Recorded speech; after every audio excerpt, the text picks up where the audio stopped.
आकाशवाणी रांची से प्रस्तुत है प्रादेशिक समाचार।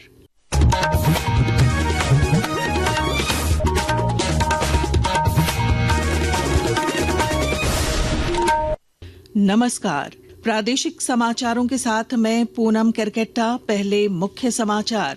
प्रधानमंत्री नरेंद्र मोदी ने आज नई दिल्ली में राष्ट्रीय कैडेट कोर की वार्षिक रैली को किया संबोधित। कहा, एनसीसी ने भारत के युवाओं को राष्ट्र निर्माण की दी प्रेरणा। राज्यपाल संतोष कुमार गंगवार ने गणतंत्र दिवस समारोह में झांकियों के विजेताओं को किया सम्मानित। सूचना एवं जनसंपर्क विभाग को मिला पहला स्थान। केंद्रीय इस्पात मंत्री एचडी कुमारस्वामी 2 दिवसीय बोकारो दौरे पर। 2150 टीडीपी क्षमता वाले एयर सेपरेशन यूनिट का किया उद्घाटन। मुख्य सचिव अलका तिवारी की अध्यक्षता में राज्य सहकारिता विकास समिति की बैठक। पीएम किसान समृद्धि केंद्र और जन औषधि केंद्रों को विकसित करने पर हुई चर्चा। और पुरुष हॉकी इंडिया लीग में रांची राड बंगाल टाइगर्स का मुकाबला दिल्ली एसडी पाइपर्स से, जबकि जेएसडब्ल्यू सूरमा हॉकी क्लब का सामना आज शाम ओडिशा के राउरकेला में वेदांता कलिंगा लांसर्स से होगा। और अब समाचार विस्तार से। प्रधानमंत्री नरेंद्र मोदी ने नई दिल्ली में आज राष्ट्रीय कैडेट कोर की वार्षिक रैली को संबोधित किया। आयोजन के दौरान एनसीसी के 800 से अधिक कैडेट ने सांस्कृतिक कार्यक्रम प्रस्तुत किए, जिसमें राष्ट्र निर्माण के प्रति एनसीसी की प्रतिबद्धता की झलक रही।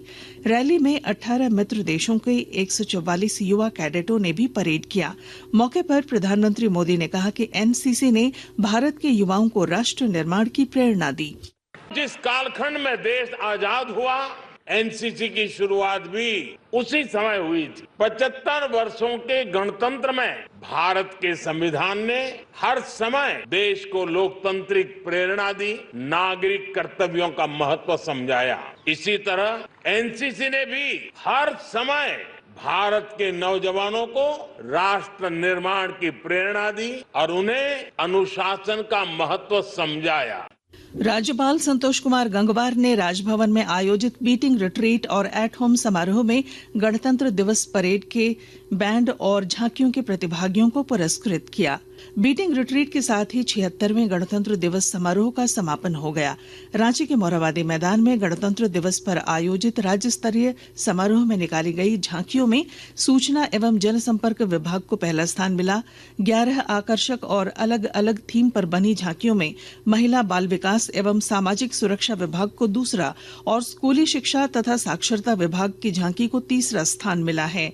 राजभवन में राजपूताना राइफल्स 11वीं battalion, Jammu Kashmir light infantry battalion, JAP 1, Kasturba Gandhi Balika Vidyalaya Kanke और विवेकानंद विद्या मंदिर स्कूल धुरवा के बैंड डिस्प्ले ने सभी आमंत्रित अतिथियों को मंत्रमुग्ध किया।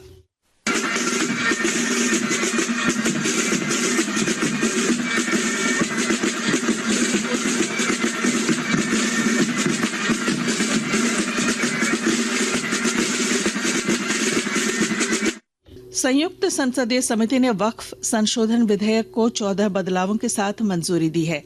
समिति ने 44 संशोधनों पर चर्चा की और विपक्षी संशोधनों को वोटों के अभाव में खारिज कर दिया।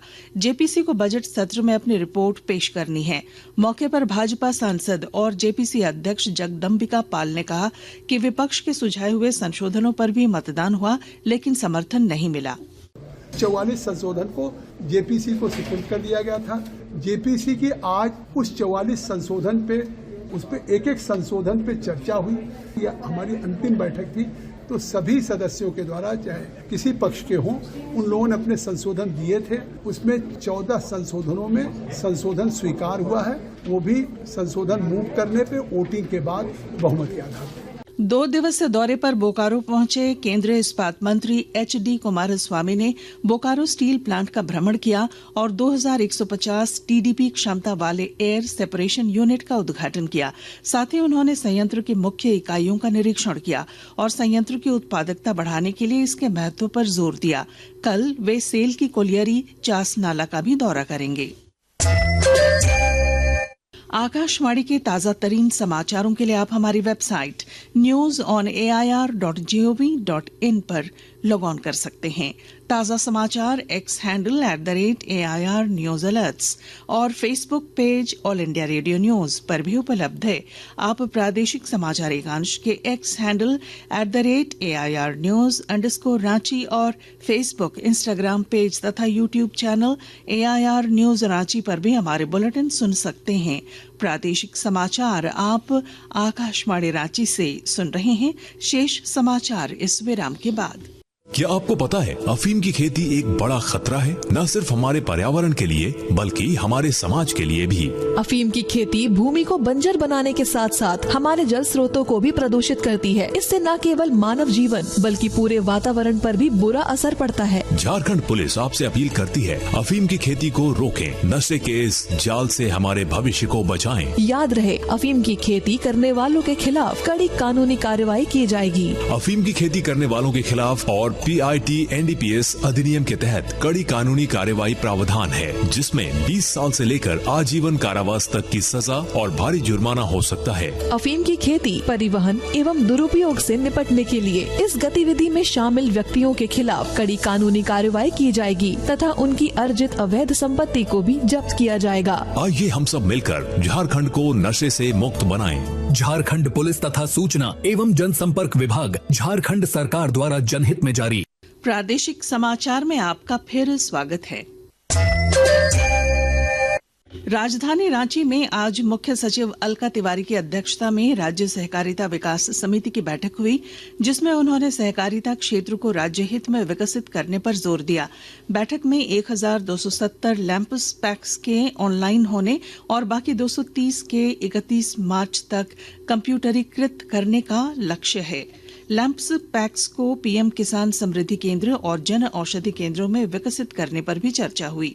बैठक में विभिन्न विभागों के सचिवों और अधिकारियों ने भाग लिया। रांची पुलिस ने कोयला व्यापारी अभिषेक कुमार सिंह हत्याकांड में 4 आरोपियों को गिरफ्तार किया है। रांची के ग्रामीण पुलिस अधीक्षक सुमित अग्रवाल ने रांची में बताया कि मामले की गंभीरता को देखते हुए जिले के वरीय पुलिस अधीक्षक चंदन कुमार सिन्हा के निर्देश पर SIT का गठन कर 72 घंटे के भीतर हत्याकांड का खुलासा किया। इस घटना में 4 लोग सम्मिलित थे, चारों को गिरफ्तार किया गया है और जो घटना में प्रयुक्त किया गया है वो चाकू बरामद कर लिया गया है। मृतक एक कपड़े भी लेके आया था बैग में, उस बैग भरे कपड़े को भी हम लोगों ने इनके घर से पाया है और साथ ही साथ जो मारपीट के दौरान एक टी-शर्ट खुल गया था, उस टी-शर्ट को भी हम लोगों ने जब्त किया है। तो इस तरह 72 घंटे के अंदर इस केस का उद्भेदन किया गया है। खूंटी में JSL PS और DDU GKY द्वारा संयुक्त रूप से जिला स्तरीय रोजगार सृजन मेले का आयोजन हुआ, जिसमें 18 से 35 वर्ष के युवाओं ने कई कंपनियों में आवेदन दिया। मौके पर दीनदयाल उपाध्याय ग्रामीण कौशल विकास योजना के तहत प्रशिक्षित युवाओं को जॉब लेटर प्रदान किए गए। स्थानीय विधायक रामसूर्य मुंडा ने मेले की सराहना करते हुए युवाओं को रोजगार का लाभ लेने की अपील की।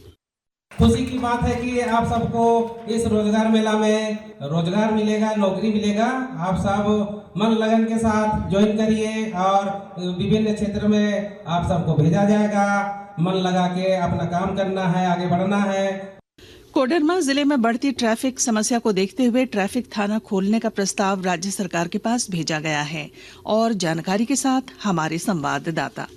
कोडरमा जिले में बदहाल ट्रैफिक सिस्टम को दुरुस्त करने के लिए प्रशासन स्तर से नई पहल शुरू की जा रही है। इसके तहत जल्द ही एक नया ट्रैफिक थाना भी स्थापित किया जाएगा, जो ट्रैफिक व्यवस्था को सुचारू बनाने में मदद करेगा। इसके साथ ही जगह जगह ट्रैफिक पुलिस की तैनाती भी बढ़ाई जाएगी। साथ ही ट्रैफिक कंट्रोल को आधुनिक तकनीक से लैस किया जाएगा। कोडरमा और झुमरी तिलैया शहर में 11 स्थानों पर ट्रैफिक पुलिसों की स्थापना की जाएगी। इसके अलावे स्पीड पर ब्रेक लगाने के लिए सर्विलांस कैमरा भी जगह जगह लगाए जाएंगे। गजेंद्र बिहारी सिन्हा, आकाशवाणी समाचार, कोडरमा। सूचना और प्रसारण मंत्री अश्विनी वैष्णव और संस्कृति मंत्री गजेंद्र सिंह शेखावत ने आज नई दिल्ली में वेव्स बाजार वाह उस्ताद चैलेंज और वेव्स अवार्ड्स का शुभारंभ किया। हॉकी पुरुष हॉकी इंडिया लीग में आज राउरकेला में श्राची राड बंगाल टाइगर्स का सामना दिल्ली SG पाइपर्स से जारी है, जबकि एक और मुकाबले में JSW सूरमा हॉकी क्लब और वेदांता कलिंगा लांसर्स आमने सामने होंगे। यह मैच रात 8:15 से खेला जाएगा।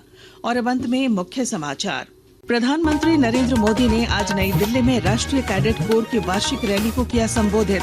कहा, एनसीसी ने भारत के युवाओं को राष्ट्र निर्माण की दी प्रेरणा। राज्यपाल संतोष कुमार गंगवार ने गणतंत्र दिवस समारोह में झांकियों के विजेताओं को किया सम्मानित। सूचना एवं जनसंपर्क विभाग को मिला पहला स्थान। केंद्रीय इस्पात मंत्री एचडी कुमारस्वामी 2 दिवसीय बोकारो दौरे पर। 2150 टीडीपी क्षमता वाले एयर सेपरेशन यूनिट का किया उद्घाटन। मुख्य सचिव अलका तिवारी की अध्यक्षता में राज्य सहकारिता विकास समिति की बैठक। पीएम किसान समृद्धि केंद्र और जन औषधि केंद्रों को विकसित करने पर हुई चर्चा। और पुरुष हॉकी इंडिया लीग में रांची राड बंगाल टाइगर्स का मुकाबला दिल्ली एसडी पाइपर्स से, जबकि जेएसडब्ल्यू सूरमा हॉकी क्लब का सामना आज शाम ओडिशा के राउरकेला में वेदांता कलिंगा लांसर्स से होगा। और इसके साथ ही आकाशवाणी रांची से प्रादेशिक समाचार का ये बुलेटिन समाप्त हुआ।